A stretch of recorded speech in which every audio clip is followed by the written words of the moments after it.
Assalamualaikum warahmatullahi wabarakatuh. My name is Sarah Balkis binti Syafuddin. My number metric 3033752. So let me begin with a brief introduction to Islamic economic system. This system aims to achieve the welfare of all human beings by managing resources through cooperation and collective participation. Unlike conventional system that focus purely on profit, the Islamic economic system emphasizes spiritual values derived from the Quran and Hadith. It strives to balance material success with ethical and moral responsibilities. This includes the practice of giving zakat to help those in need, avoiding riba or interest, promoting fairness, accountability and honesty in every economic transaction. Islam supports a market economy, but only within the boundaries of justice and Sharia. Another important value is infaq or voluntary charity. This act is done sincerely for the sake of Allah, not for praise or recognition. My name is Nur Hafizatu Akmal binti Adnan. My matrix number is 3045579. Today, I would like to talk about the introduction, overview of monopoly. Monopoly can be defined as control over a product, trade, service, and more. In a monopoly market, there is only one firm that completely controls the supply of a product or service without significant competition. Monopoly is also an important component in running a business. This is because a firm will get high profits when it can monopolize a product or service without significant competition from other firms. In economics, this monopoly issue will be a concern because the issue can have a negative impact on consumers, the market, and overall economy stability.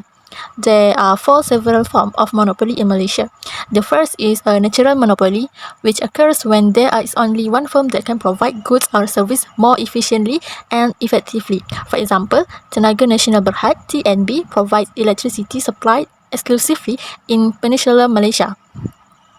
Next, a legal monopoly, where a company will be given exclusive rights by law or the government to operate in certain sector. Petronas is the only company that have rights to resources and gas according to the Petroleum Development Act 1974.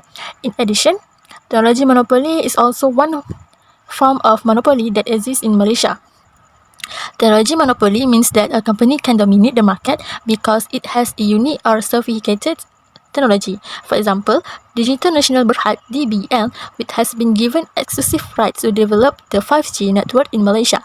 Finally, resources monopoly occurs when a firm owns or controls important raw material such as Petronas, which controls petroleum resources, and Analyse Malaysia, which is the only producers of rare earth in Malaysia. There are several factors that cause this monopoly to occur in doing business. One of the factors is the exclusive ownership of a firm's resources or technology. This is because companies that have exclusive access to certain resources or technology can prevent competitors from entering from other firms. For example, Petroleum Nasional Berhad Petronas is a state-owned oil and gas company and have exclusive rights in the exploration and production of energy resources in Malaysia. This situation has caused the company to become the only entity with power in the exploration and production of petroleum in Malaysia. This monopoly issue is important because it directly affects consumers, the national economy, and the development of local industries. For example, consumers have to pay high price to get the service or goods. This issue also needs to be intention to protect the rights and interests of consumers. This is because in monopoly market, a firm has the power to determine price. As a result, consumers do not have many choice and are forced to pay higher price or enjoy poor quality service. For example, Astro, which is one of the monopoly companies, has been criticized for raising existing prices even though its service have not changed.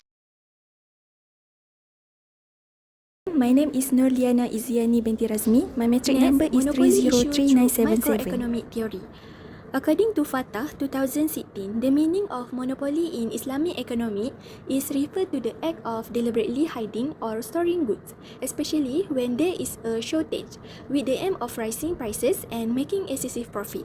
And the meaning of microeconomy is the study of the behavior of individuals and companies in making economic decisions to meet their needs and wants. And also, according to CU 2023, microeconomy is studies how they respond to changes in the market.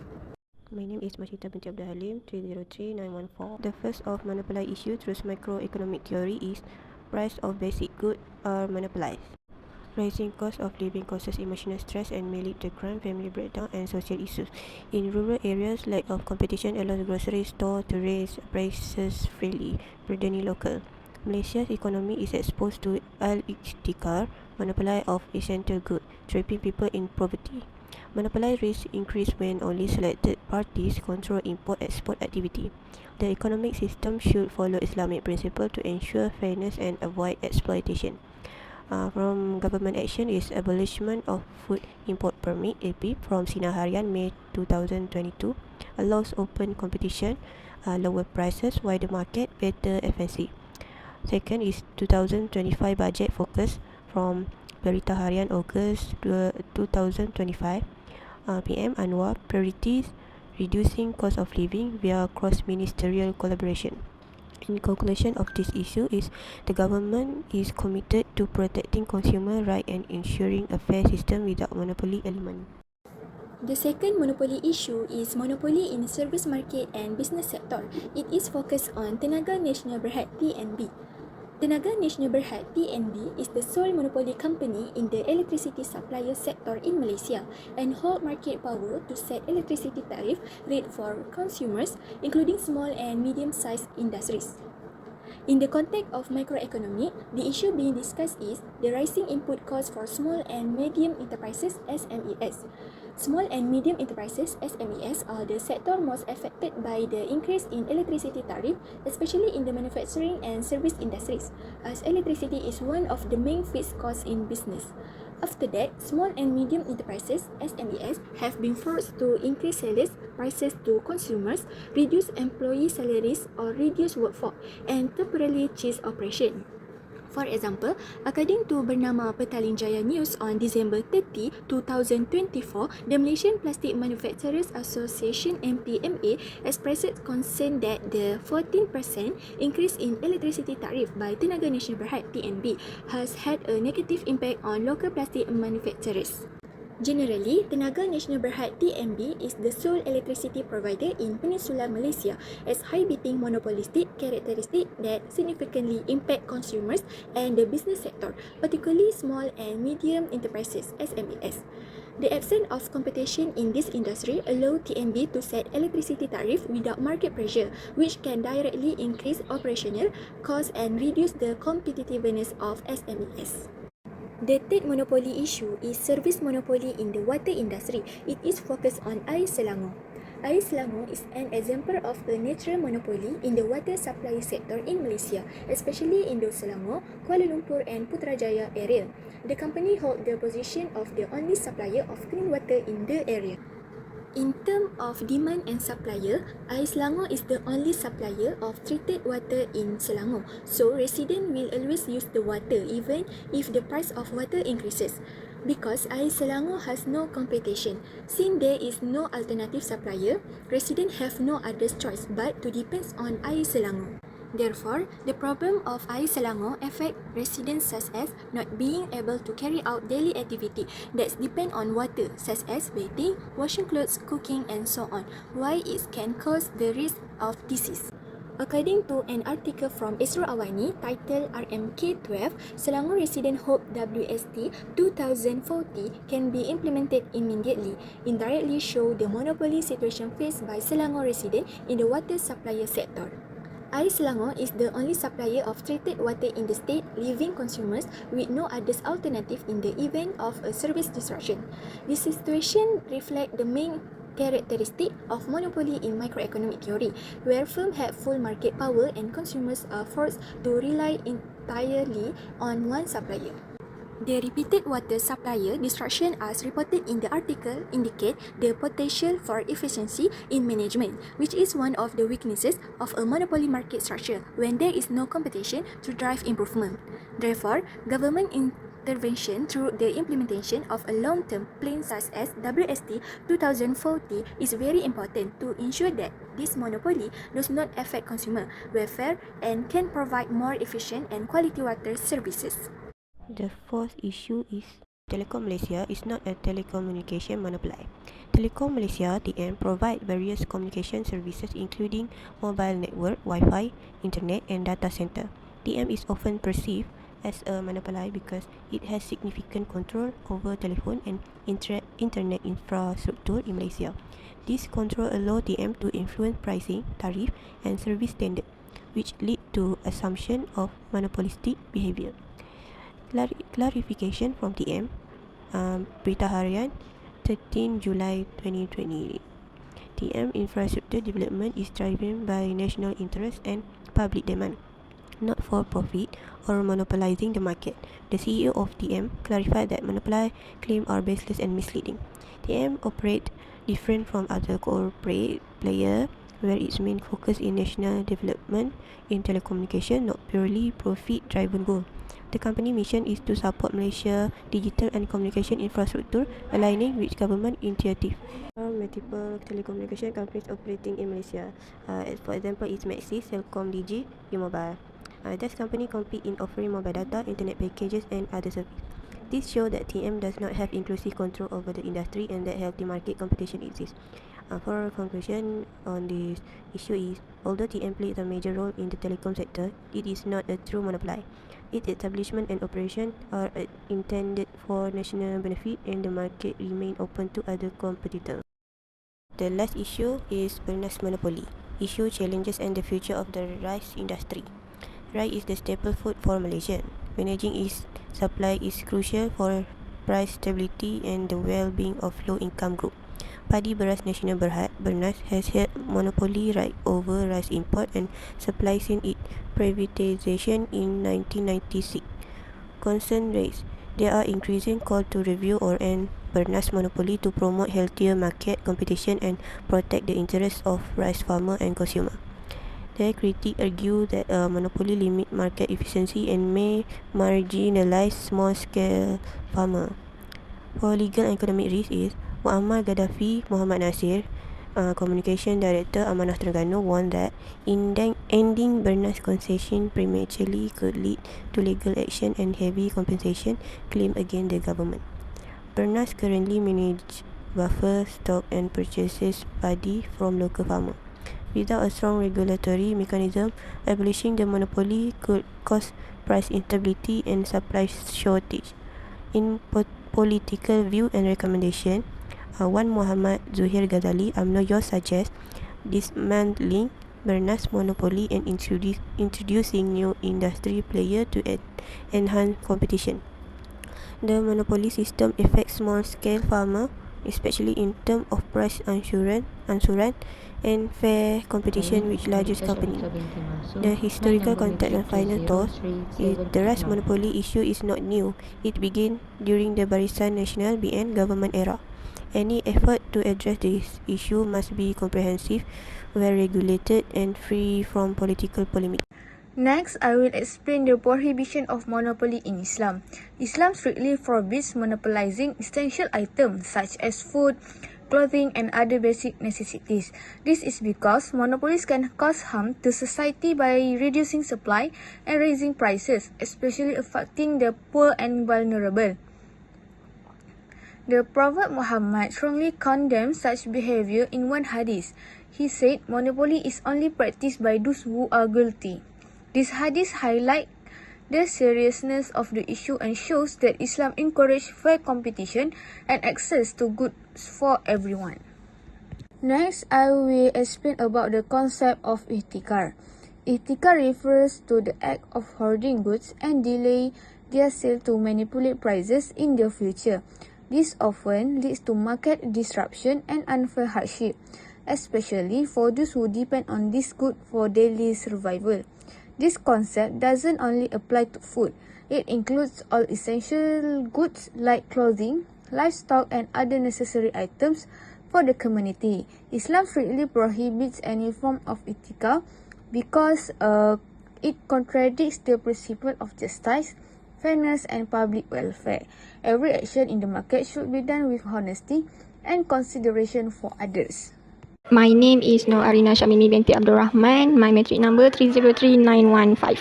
Okay, next, from Islamic perspective, ihtikar is strictly forbidden in Islam because it disrupts market justice. Based on fiqh economy Umar bin Al-Khattab, The largest obstacle to controlling competitors in the Islamic market is the hoarding of product. The reason he said that because the goods that being hoarded is more than goods in the market. Ihtikar is the practice of purchasing items in large quantity to control market supply, to make it shortage and require customer to compete or pay more to get a goods. This happened when some vendor decide to keep their product from buyers in order to wait for the price of the good to increase. Ihtikar is a method of making income from illegal purchasing and selling, which is a group of people entirely control and regulates price. During the time of Prophet Muhammad SAW, food price increased drastically, and some friends complained to Prophet, which asked him to set the price of goods. Based on the hadith of Anas bin Malik radiallahu anhu, he said, "Indeed, Allah is the one who set the price of things. He is the one who withholds and expends provision. He is the one who provides.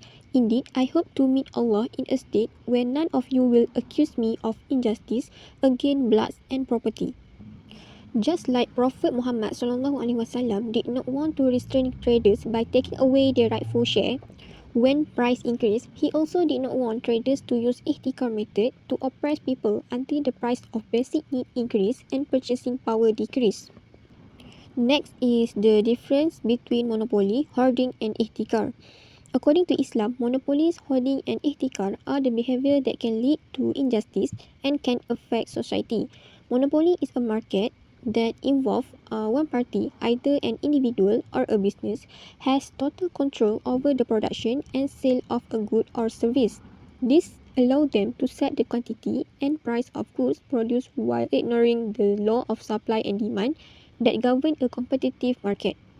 Next is hoarding. Hoarding involves keeping a lot of items in storage.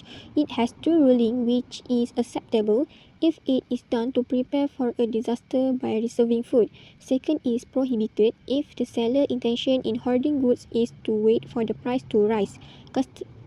By doing this, customers are treated unfairly by this behavior, especially for people with low income. The last one is ihtikar. Ihtikar is the act of certain trader which is hoarding or refusing to sell necessary goods in order to raise price during time of market scarcity. Many traders do this ihtikar in order to get excessively from buyers because it forces customers to pay more than the initial cost of the item. This practice is haram and forbidden in Islam.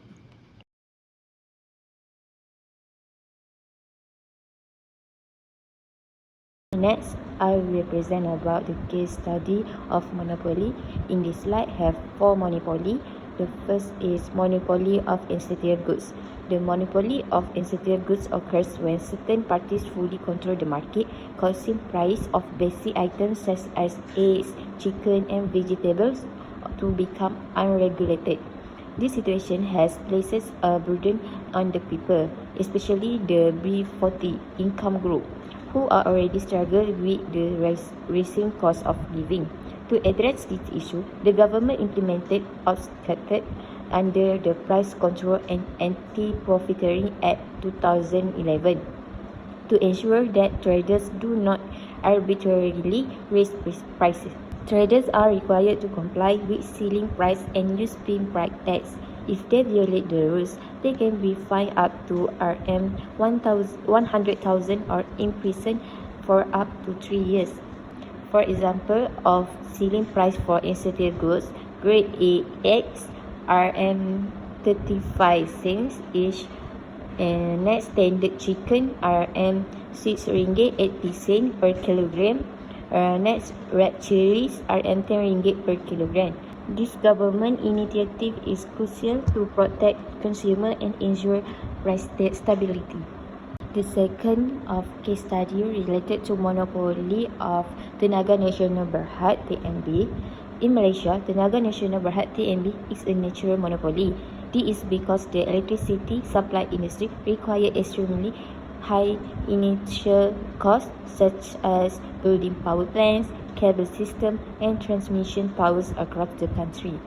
Having many companies compete will be impractical as it could lead to waste and service disruption. TNB handles all levels of electricity supply, from generation, transmission, and distribution to sales, serving over 9.2 million consumers in Malaysia. Advantage of the TNB monopoly: the first, can maintain stable electricity price. Second, ensure consistent and reliable supplies. However, the downside is that consumers have no alternative. If prices go up or services are disrupted, the public still depends entirely on TNB. Therefore, the government must consistently monitor TNB to ensure it remains efficient and prioritize public interest over profit. Next, the third case study related to monopoly of Padi Beras Nasional Berhad Bernas.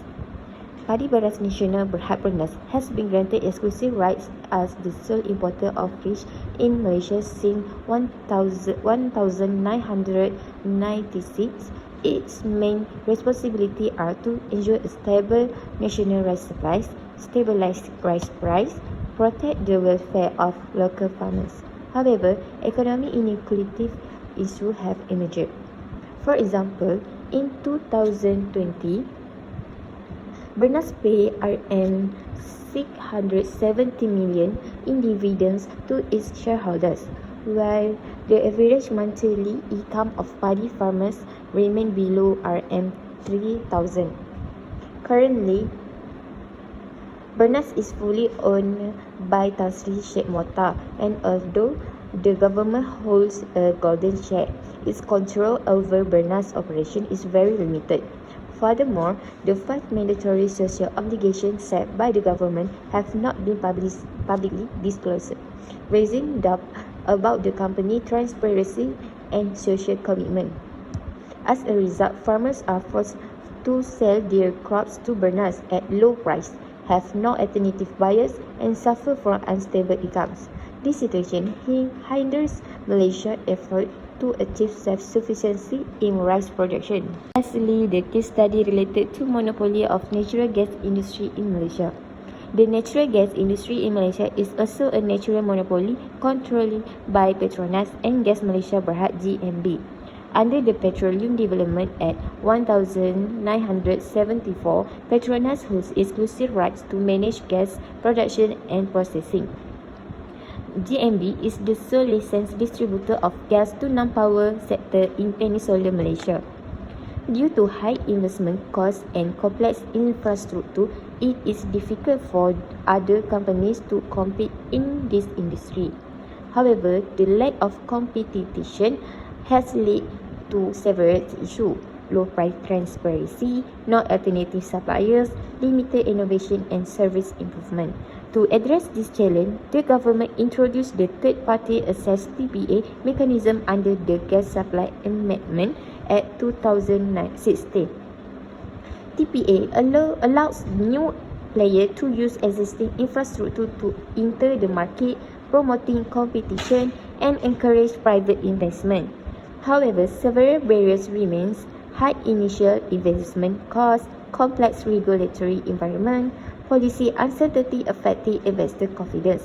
Although consumers may not see an immediate drop in gas price, this liberalization effort lays the foundation for a more transparent, open, and sustainable energy market in the future. So the next is recommended for the monopoly issues. In general, there are several steps that can be taken by various parties, such as the government and others, to reduce the negative effects of monopoly activities. First, the authorities can strengthen existing regulatory oversight by increasing the capacity of the regulatory authority under the Ministry of Domestic Trade and Cost of Living (KPN) to effectively monitor and enforce monopoly regulation.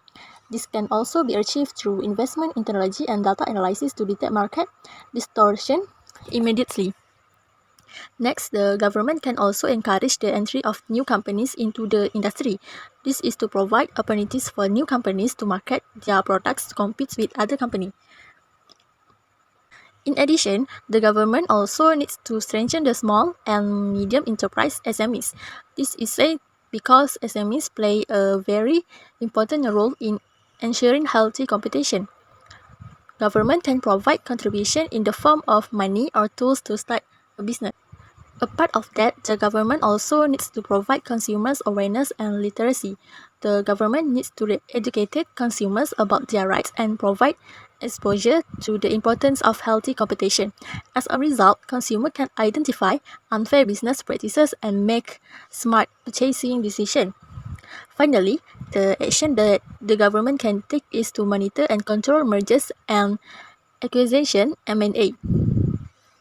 This situation needs to be controlled because this situation will cause one company to dominate the market excessively. As a result, the company lacks competition and acts to raise price and causes price to rise. Therefore, the government needs to monitor and control mergers and acquisition (M&A) in order to reduce the impact of monopoly on the domestic and foreign markets. In conclusion, this monopoly issue is one of the microeconomic issues because it involves companies. However, this issue still remains to this day. Monopoly will occur when there is no competition between companies, or more simply, only one company will dominate a market.